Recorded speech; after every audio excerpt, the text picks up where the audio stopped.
وكذلك الجزائر والسنغال، تونس مع زيمبابوي، ومن ثم الجزائر مع زيمبابوي وتونس مع السنغال. لأي منتخب هذا البرنامج مفيد أكثر وأفيد أكثر. الجزائر بالنسبة لتونس أنك يوسف تبدأ مع القوي.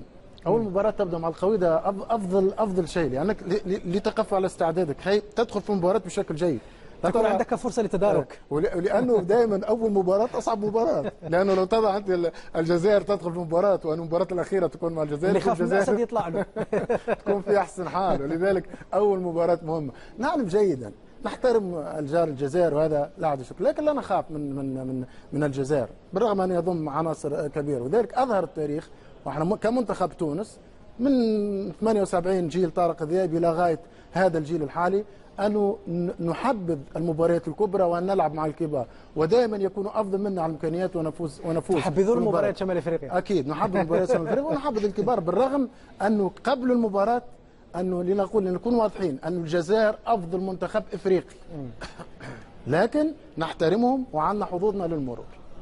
طيب ممتاز. بالنسبة لمجموعة المنتخب المغربي نفس الشيء يعني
فرصة للتدارك. ولأنه دائما أول مباراة أصعب مباراة، لأنه لو تضع أنت الجزائر تدخل في مباراة والمباراة الأخيرة تكون مع الجزائر، اللي خاف من الأسد يطلع له تكون في أحسن حال. ولذلك أول مباراة مهمة. نعلم جيدا نحترم الجار الجزائر وهذا لا عاد شك، لكن لا نخاف من الجزائر بالرغم أن يضم عناصر كبيرة. وذلك أظهر التاريخ. وكذلك الجزائر والسنغال، تونس مع زيمبابوي، ومن ثم الجزائر مع زيمبابوي وتونس مع السنغال.